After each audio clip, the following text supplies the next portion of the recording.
വിശുദ്ധ ലൂക്കായുടെ സുവിശേഷം 12-ാം അധ്യായം 13 മുതൽ 21 വരെയുള്ള വാക്യങ്ങൾ ഭോഷനായ ധനികനെക്കുറിച്ചാണ് സംസാരിക്കുന്നത്. സുവിശേഷത്തിൻ്റെ തലക്കെട്ട് സൂചിപ്പിക്കുന്നത് പോലെ അയാൾ അത്രയ്ക്ക് ഭോഷനൊന്നുമല്ലെന്ന് നമുക്കറിയാം. ഈ ലോകത്തിൻ്റെ കണ്ണുകൾ വെച്ചുകൊണ്ട് നോക്കുമ്പോൾ സമർത്ഥനായ ഒരു ധനികനാണ് അയാൾ. തനിക്ക് വന്നു ചേർന്ന ആകസ്മികമായ സമൃദ്ധിയെ എപ്രകാരം കൈകാര്യം ചെയ്യണം, അതിനെ എങ്ങനെ ഭാവിക്ക് നേട്ടമാക്കി മാറ്റണം എന്നൊക്കെ അയാൾക്ക് വ്യക്തമായ കാഴ്ചപ്പാടുകളുണ്ട്. ഇതിന് സമാനമായ ഒരു രംഗം നാം ഉൽപ്പത്തി പുസ്തകം 41-ാം അധ്യായത്തിൽ കാണുന്നുണ്ട്. അത് ഈജിപ്തിലേക്ക് കടന്നു വന്ന 7 വർഷങ്ങളുടെ സമൃദ്ധിയായിരുന്നു. അപ്രതീക്ഷിതമായിട്ട് കടന്നു വന്ന ആ സമൃദ്ധിയെ എപ്രകാരമാണ് ഫറവോ നേരിട്ടതെന്ന് നാം ഉൽപ്പത്തി പുസ്തകത്തിൽ വായിക്കുന്നുണ്ട്. അവിടെ യോസേപ്പിൻ്റെ വൈദഗ്ധ്യത്തെ ആശ്രയിച്ചുകൊണ്ട് അതെല്ലാം ശേഖരിക്കാനായി ഫറവോ തയ്യാറായി. ഈജിപ്ത് മുഴുവനും സംഭരണശാലകൾ, ധാന്യ സംഭരണികൾ കൊണ്ട് നിറഞ്ഞു. അതുകൊണ്ട് തന്നെ വരാനിരിക്കുന്ന 7 വർഷങ്ങളുടെ ക്ഷാമങ്ങളെ പരിഹരിക്കാൻ അവർക്ക് സാധിച്ചു. ലൂക്കായുടെ സുവിശേഷം 12-ാം അധ്യായം പരിചയപ്പെടുത്തുന്ന ധനികനെ പോലെ തന്നെയാണ് യോസേപ്പും അവിടെ പ്രവർത്തിക്കുന്നത്. പക്ഷേ ഈ 2 ശേഖരണങ്ങൾ തമ്മിൽ ഒരു വലിയ അന്തരമുണ്ടെന്ന് നമുക്ക് വളരെ എളുപ്പത്തിൽ മനസ്സിലാക്കാനും സാധിക്കും. യോസേപ്പ് ശേഖരിച്ചത് ഈ ലോകത്തിന് മുഴുവൻ വേണ്ടിയായിരുന്നു, തനിക്ക് വേണ്ടിയായിരുന്നില്ല, ഈജിപ്തിന് വേണ്ടി മാത്രമായിരുന്നില്ല. നാനാദേശങ്ങളിൽ നിന്ന് പട്ടിണി കൊണ്ട് വലഞ്ഞവർ ഈജിപ്തിലെത്തി. അവർക്കെല്ലാം ജോസഫ് ധാന്യം നൽകി. ഒടുവിൽ അതൊരു പ്രയോഗമായിട്ട് മാറിയല്ലോ, നിങ്ങൾ ജോസഫിൻ്റെ അടുക്കൽ ചെല്ലുകയും. എല്ലാത്തിനും പരിഹാരമുണ്ട്. അപ്പോൾ ദൈവം അയക്കുന്ന സമൃദ്ധികളെ മറ്റുള്ളവരുടെ കുറവുകൾക്കുള്ള പരിഹാരമാക്കി മാറ്റണമെന്ന് ഉൽപ്പത്തി പുസ്തകം 41-ാം അധ്യായം പറയുമ്പോൾ അതിലൂടെ എത്രയോ വട്ടം കടന്നുപോയ ഒരു യഹൂദൻ, ഒരു ധനികൻ, അവനെക്കുറിച്ചാണ് ഈശോ പറയുന്നത്. അയാൾക്ക് പറയാനായിട്ട് ആത്മകഥകൾ മാത്രമേ ഉള്ളൂ.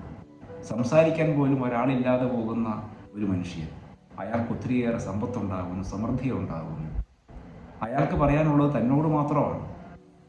ഞാൻ എൻ്റെ അർപ്പരകൾ പൊളിക്കും, ഞാൻ കൂടുതൽ വലിയോ പണിയും, എൻ്റെ ധാന്യങ്ങളും വിഭവങ്ങളും ഞാൻ അവിടെ ശേഖരിക്കും. ഞാൻ എൻ്റെ ആത്മാവിനോട് പറയും, എൻ്റെ എൻ്റെ എൻ്റെ മറ്റാർക്കും അവിടെ ഇടമില്ല. അങ്ങനെ ഈ സമൃദ്ധികളെ തനിക്ക് വേണ്ടി തന്നെ ശേഖരിച്ചതാണ് ധനികന് സംഭവിക്കുന്ന ഏറ്റവും വലിയ കുറവ്, ഏറ്റവും വലിയ മണ്ടത്തരം.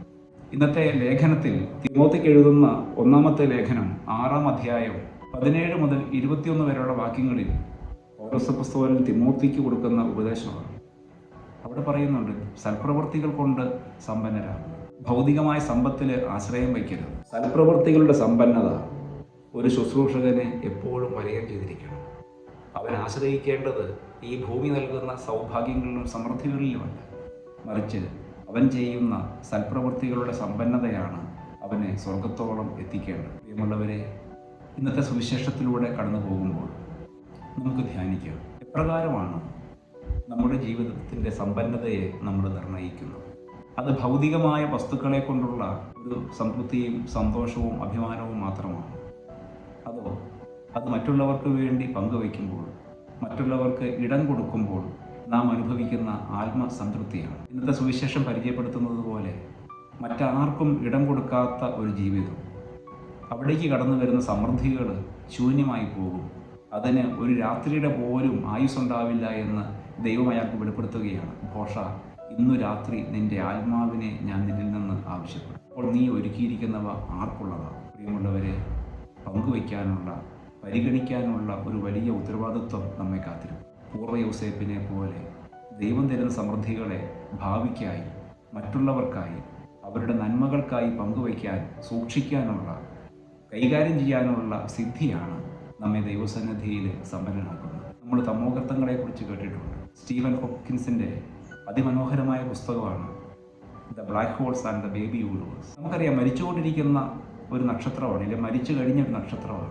അത് പ്രകാശം പുറപ്പെടുവിക്കുന്നുണ്ട്. പക്ഷേ അത് താൻ പുറപ്പെടുവിക്കുന്ന പ്രകാശത്തെ പോലും തന്നിലേക്ക് ആഗിരണം ചെയ്ത് തൻ്റെ പരിധിയിലൂടെ കടന്നു പോകുന്ന എന്തിനേയും തന്നിലേക്ക് ആകർഷിച്ച് ഒരു ഇരുട്ടിൻ്റെ ഒരു വലിയ അഗാധമായ ഗർത്തമായിട്ട് രൂപാന്തരപ്പെടുന്നു. പ്രകാശത്തിൻ്റെ ഒരു കണിക പോലുമില്ലാതെ ചുറ്റുമുള്ള എല്ലാ പ്രകാശങ്ങളെയും ഉള്ളിലേക്ക് ആഗിരണം ചെയ്ത് ഉള്ളിൽ സൂക്ഷിക്കുന്നത് കൊണ്ട്, ശൂന്യമായിട്ട് കാണപ്പെടുന്നത് കൊണ്ട് അതിനെ തമോഗർത്തങ്ങൾ എന്ന് വിളിക്കുന്നു.